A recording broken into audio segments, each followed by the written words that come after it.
बिस्मिल्लाहिर्रहमानिर्रहीम। अस्सलाम वालेकुम डियर स्टूडेंट्स। आज हम स्टार्ट करेंगे new ninth math lecture number 11। वो एक्सरसाइज 1.3 का क्वेश्चन नंबर 1 है। क्वेश्चन नंबर 1 में कहता है the sum of 3 consecutive integer is 42, find the 3 integer. सबसे पहले तो यहाँ से समझ लेते हैं कि ये कंसेक्यूटिव इंटीजर्स क्या होते हैं। इंटीजर तो आप लोगों को समझ आ ही गया होगा। इंटीजर जी से होते हैं। इंटीजर क्या होते हैं? ज़ीरो इस दरमियान में होता है। हमारी राइट हैंड साइड पर तमाम के तमाम प्लस वाले और लेफ़्ट हैंड साइड पर तमाम के तमाम नेगेटिव वाले, जो हमने रियल नंबर में भी लिखा था। तो इंटीजर कौन से होते हैं? जी होते हैं। और जी कौन से होते हैं? ज़ीरो, +-1, +-2, +-3 और अप टू सो ऑन। इसे हम कहते हैं इंटीजर। और कंसेक्यूटिव इंटीजर का मतलब क्या होगा कि यक के बाद दीगर, एक के बाद उससे अगले वाला, उससे फ़ौरन अगले वाला इंटीजर जो होगा वो पहले इंटीजर का क्या होगा? कंसेक्यूटिव इंटीजर होगा। जिस तरह आप लोगों ने कमेंट्री में सुना होगा, अगर एक के बाद एक बाउंड्री लग जाए तो कमेंटेटर कहता है कि कंसेक्यूटिव बाउंड्रीज या कंसेक्यूटिव 4, कंसेक्यूटिव 6, या एक के बाद एक विकेट गिर जाए तो वो क्या कहते हैं? Consecutive wicket. या इस तरह कोई डॉट बॉल हो जाए बैट्समैन से लगातार 2 से 3 तो वो कहता है कंसेक्यूटिव डॉट बॉल। तो इसको कहते हैं एक के बाद एक, यानी कि एक के बाद उससे अगला फिर वही काम हो रहा हो, या उसके बाद उससे अगली जो वैल्यूज आ रही हो, तो उसे क्या कहते हैं? उसे कहते हैं कंसेक्यूटिव। उसे क्या कहते हैं? Consecutive integer.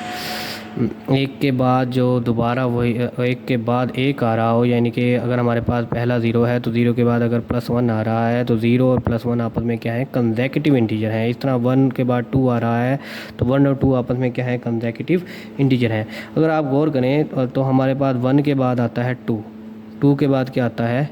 3। 1 के बाद 2 किस तरह आया? 1 के बाद 2 इस तरह आया कि 1 में अगर 1 ऐड कर दें।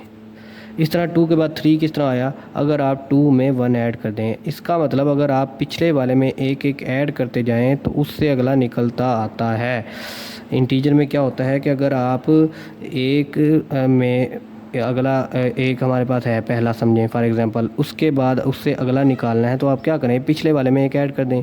इस तरह उससे अगले वाला निकालना है तो क्या करें? उसी में पिछले वाले में एक ऐड कर दें। फिर उससे अगला निकालना है तो आप पिछले वाले में एक ऐड कर दें तो हमारा अगला निकल आएगा। इसी तरह अगर आप लेट कर लें, हमने 3 कंसेक्यूटिव इंटीजर खुद से लेने हैं तो हम लेट कर लेते हैं। सोल्यूशन लिखेंगे, लेट कर लेते हैं कि पहला इंटीजर, फर्स्ट इंटीजर किसके बराबर है? x के बराबर। सेकंड इंटीजर क्या होगा? अभी हमने बात की कि अगर पहला इंटीजर अगर आप x ले लेते हैं तो उससे अगले वाला क्या होगा? पिछले वाले में एक ऐड कर दें, यानी कि अगला इंटीजर क्या होगा? x+1। इसी तरह अगर आपने तीसरा निकालना है तो पिछले वाले में क्या कर दें? एक ऐड कर दें, तो तीसरा क्या हो जाएगा? x+1+1। तो सेकंड इंटीजर क्या हो जाएगा? पिछले वाले में एक ऐड कर दें तो x+1। इस तरह थर्ड इंटीजर, कंसेक्यूटिव इंटीजर है ना, तो थर्ड इंटीजर क्या हो जाएगा? x+1+1, जिसे आप यूँ भी लिख सकते हैं x+2। ये हमने लेट करके 3 इंटीजर ले लिए। First integer x, second integer x+1 और थर्ड इंटीजर x+1+1, यानी कि x+2 पिछले वाले में एक ऐड करके। तो अब गिवन कंडीशन के मुताबिक अगर देखें, वो कहता है the sum of 3 consecutive integer. Sum का मतलब क्या होता है? सम का मतलब होता है प्लस। सम का मतलब क्या है? प्लस। कहता है कि आपने इन 3 कंसेक्यूटिव इंटीजर को क्या कर लेना है? प्लस। इज़, यानी कि जो जवाब आता है वो क्या आता है? 42। क्या आता है? 42, यानी कि 42। अगर आप इन्हीं तीनों कंसेक्यूटिव इंटीजर को क्या कर लेते हैं? प्लस कर लेते हैं तो जवाब क्या आता है? 42 bye given condition. Given condition के मुताबिक वो क्या कहने की कोशिश कर रहा है? वो कहता है कि अगर आप पहला जमा दूसरा जमा तीसरा, इन तीनों को ऐड कर दें, पहले को, दूसरे को और तीसरे को ऐड कर दें तो हमारा जो जवाब आता है वो क्या आता है? 42। पहला इंटीजर, दूसरा इंटीजर और जो हमारा तीसरा इंटीजर है, तीनों को प्लस कर दें तो हमारा जवाब क्या आता है? 42। सम ऑफ, सम यानी कि प्लस, 3 कंसेक्यूटिव इंटीजर, तीनों कंसेक्यूटिव इंटीजर, इज़ यानी बराबर आता है किसके? 42 के। तो वही हमने बाय गिवन कंडीशन के मुताबिक जो हमें स्टेटमेंट में उसने कहा हुआ था वही हमने लिख दिया। अब देखिए ये तीनों प्लस हो रहे हैं, ये तीनों लाइक टर्म हैं। x और x कितने हो जाएंगे? 3x। 2 और 1 कितने हो जाएंगे? 3 = 42। 2। हमने क्या निकालना है, तीनों इंटीजर निकालने हैं। तो इससे पहले हम क्या निकालेंगे, पहला इंटीजर हमारे पास क्या है, x। तो x निकालने के लिए क्या करेंगे, x निकालेंगे तो +3 उधर जाएगा तो क्या हो जाएगा, माइनस का 42 माइनस 3 हो जाएगा। 42 माइनस 3 कितना होता है, 42 माइनस 3 होता है हमारे पास 39 के। अभी भी x नहीं निकला तो ये 3 इधर मल्टीप्लाई हो रहा है, उधर जाकर क्या हो जाएगा, डिवाइड। तो x बराबर आ जाएगा हमारे पास 39/3। तो x बराबर आ जाएगा हमारे पास 13 के। 3 1 3 3 x निकलाएगा हमारे पास 13 के। तो फर्स्ट इंटीजर किसके बराबर निकलाया, फर्स्ट इंटीजर जिसे हमने लेट किया हुआ था किसके बराबर, फर्स्ट इंटीजर जिसे हमने लेट किया हुआ था किसके बराबर, x के बराबर। तो वो निकलाया 13 के। इसी तरह सेकंड इंटीजर क्या होगा, सेकंड इंटीजर हमने लिया था x+1, या पिछले वाले में एक ऐड कर दें तो कितना आएगा, 14। इसी तरह हमारा जो थर्ड इंटीजर आएगा, थर्ड इंटीजर क्या आएगा कि उससे पिछले वाले में एक ऐड कर दें x+1 या x+2 तो क्या हो जाएगा, 13 + 2 = 15। ये हमारे पास 3 कंसेक्यूटिव इंटीजर निकला है, पहला 13, दूसरा 14 और तीसरा क्या हो जाएगा, 15। पहला 13, दूसरा 14 और तीसरा क्या हो जाएगा, 15। ये था हमारा एक्सरसाइज 1.3 का क्वेश्चन नंबर 1। इस तरह हम करेंगे एक्सरसाइज 1.2 का question number 2। The diagram shows that right angle triangle ABC in which the length of AC is √3 + √5 centimetre. The area of triangle ABC is 1 + √15 centimetre square. Find the length of AB in the form A of √3 + B of √5 centimetre where A and B are integer. कहने की क्या कोशिश कर रहा है, कहते हैं diagram में हमने आपको शो करवा दिया कि ये एक राइट एंगल ट्राइंगल है ABC, ये डायग्राम है। डायग्राम में हमने आपको शो करवाया कि एक ट्राइंगल है ABC in with the length of AC के ऊपर ये लाइन है, इस लाइन का एक लाइन ये होती है, एक लाइन ये होती है और एक ये होती है। इसको कहते हैं लाइन सेगमेंट। इसको क्या कहते हैं, लाइन सेगमेंट। इसको कहते हैं रे और इसको कहते हैं लाइन। लाइन सेगमेंट क्या होती है, ये लाइन का छोटा सा हिस्सा होता है, इसका स्टार्टिंग पॉइंट भी होता है और एंडिंग पॉइंट भी होता है। रे क्या होती है, जिसका स्टार्टिंग पॉइंट हो लेकिन एंडिंग पॉइंट ना हो। जिस तरह सन रेज, हमें पता है कि ये सन से आ रही हैं लेकिन जा कहाँ रही हैं हमें नहीं पता। जिसका स्टार्टिंग पॉइंट हो लेकिन एंडिंग पॉइंट नहीं हो उसे क्या कहते हैं, रे। और जिसका ना ही स्टार्टिंग पॉइंट हो ना ही एंडिंग पॉइंट हो उसे आप क्या कहते हैं, लाइन कहते हैं। तो AC लाइन सेगमेंट, और वो कितनी है, √3 + 5। AC लाइन सेगमेंट वो किसके बराबर है, √3 + √5 के। उस तरह हमारे पास जो find the area of triangle ABC, और इस ट्राइंगल ABC का जो एरिया है वो हमारे पास क्या है, 1 + √15 centimetre square. Find the length AB in the form A √3, sorry यहाँ पर आएगा AC और यहाँ पर आएगा B। AC हमें लेंथ दी हुई है और AB हमने फाइंड आउट करनी है, और एरिया हमें दिया हुआ है वो क्या है, 1 + √15 सेंटीमीटर। यानी कि इसका जो एरिया है वो है 1 + √15 सेंटीमीटर का स्क्वायर। ये जो पूरा एरिया है वो हमें दिया हुआ है वो है 1 + √15 सेंटीमीटर का स्क्वायर। ये हमें दिया हुआ है, हमें AC भी दिया हुआ है और A भी फाइंड आउट करना है। आप लोगों को याद हो तो जो एरिया ऑफ ट्राइंगल का फार्मूला होता था, एरिया ऑफ ट्राइंगल का फार्मूला होता था half base multiply by height, 1/2 base multiply by height. हमें बेस भी दे दी, एरिया भी दे दिया और हमने हाइट निकालनी है। तो यहाँ पर जो रिक्वायर्ड चीज़ें हैं वो लिख देंगे। तो लेंथ ऑफ ट्राइंगल जिसे आप AC कह रहे हैं वो किसके बराबर है, √3 + √5 सेंटीमीटर। उसके बाद हाइट ऑफ ट्राइंगल वो किसके बराबर है, AB के, और वो हमने फाइंड आउट करनी है।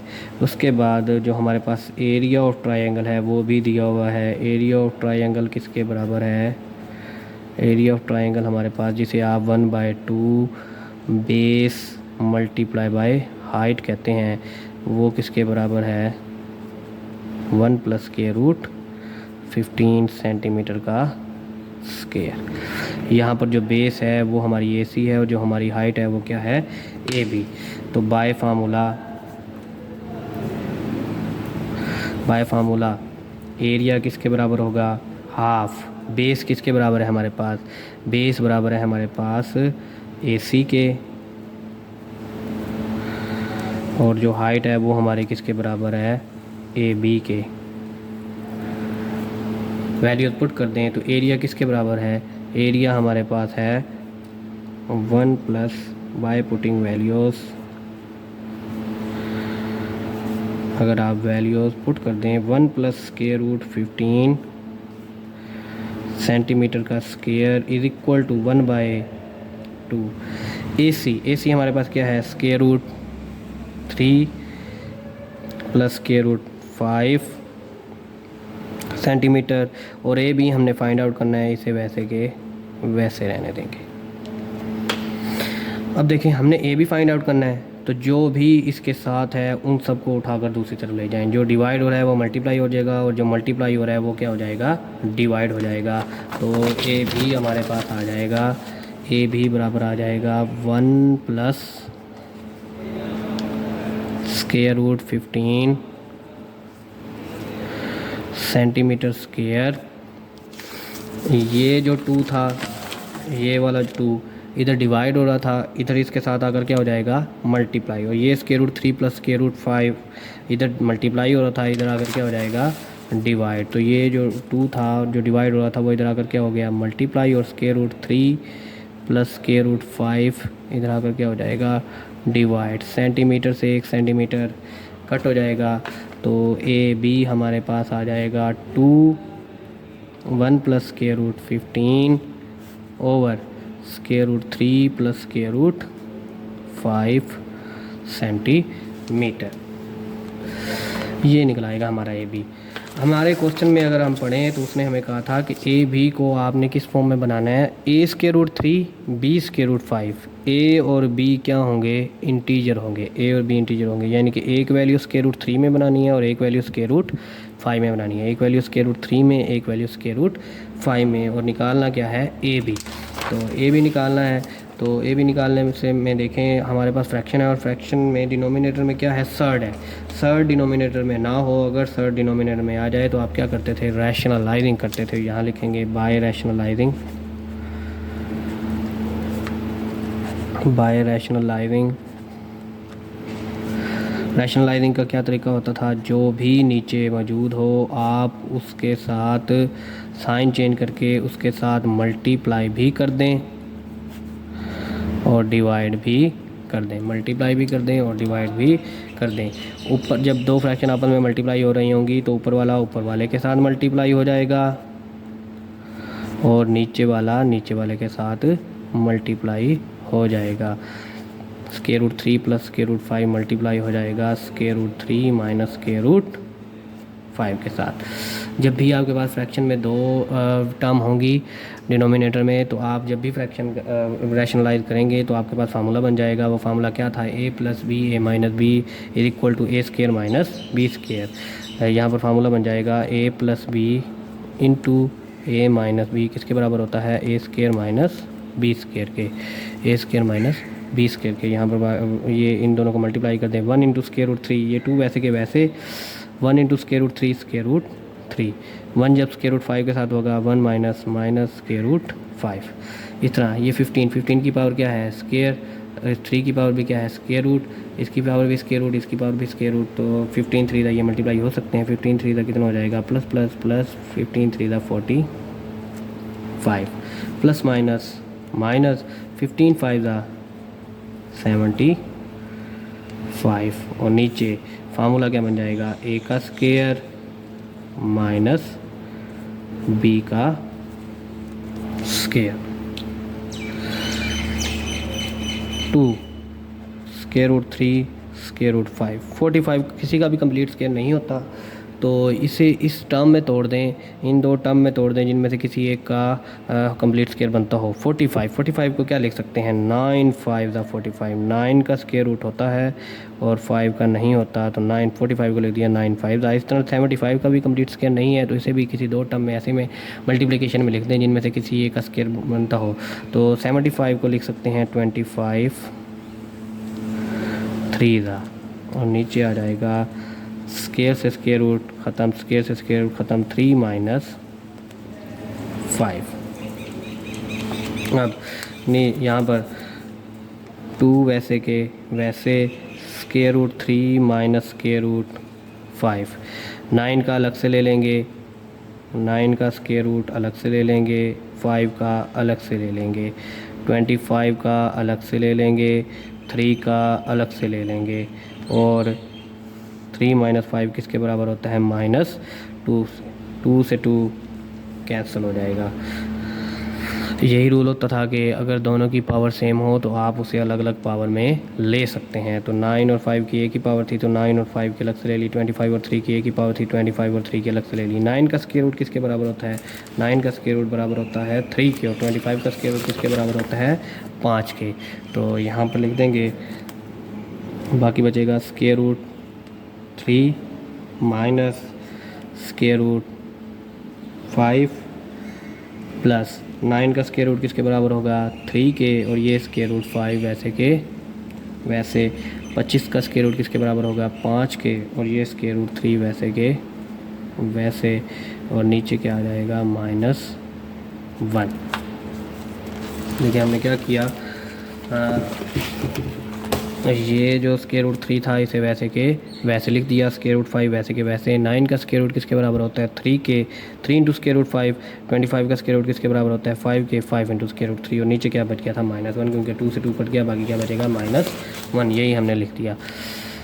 अब ये 3 स्क्वायर रूट 5 है और ये माइनस का 1 स्क्वायर रूट 5 है। स्क्वायर रूट 5 लाइक टर्म है, आपस में क्या हो रही हैं, दोनों के साइन आपस में डिफरेंट हैं, तो क्या होंगी माइनस होंगी।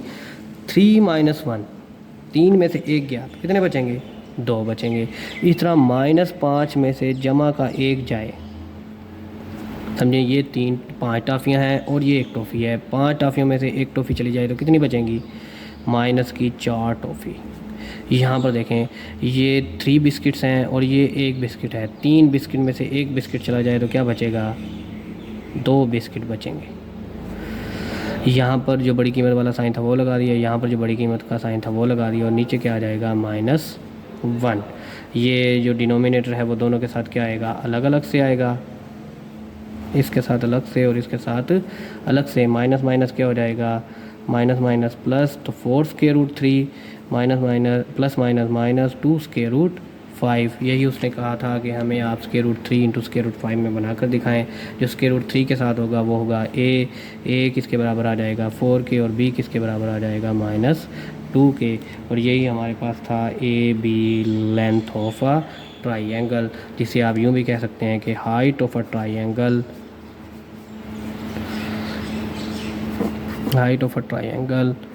AB is equal to 4 square root 3 minus 2 square root 5। या हाइट लिखने के बजाय आप यहाँ पर लिख दें लेंथ ऑफ ट्राइंगल, बस डायरेक्ट ही length of a triangle AB is equal to 4 square root 3 minus 2 square root 5। यही हमारा क्या होगा रिक्वायर्ड आंसर होगा। आई होप सो कि आप लोगों को ये अच्छे तरीके से समझ आ गया होगा। इंशाल्लाह मिलेंगे अगली वीडियो के साथ, तब तक के लिए अल्लाह हाफिज़।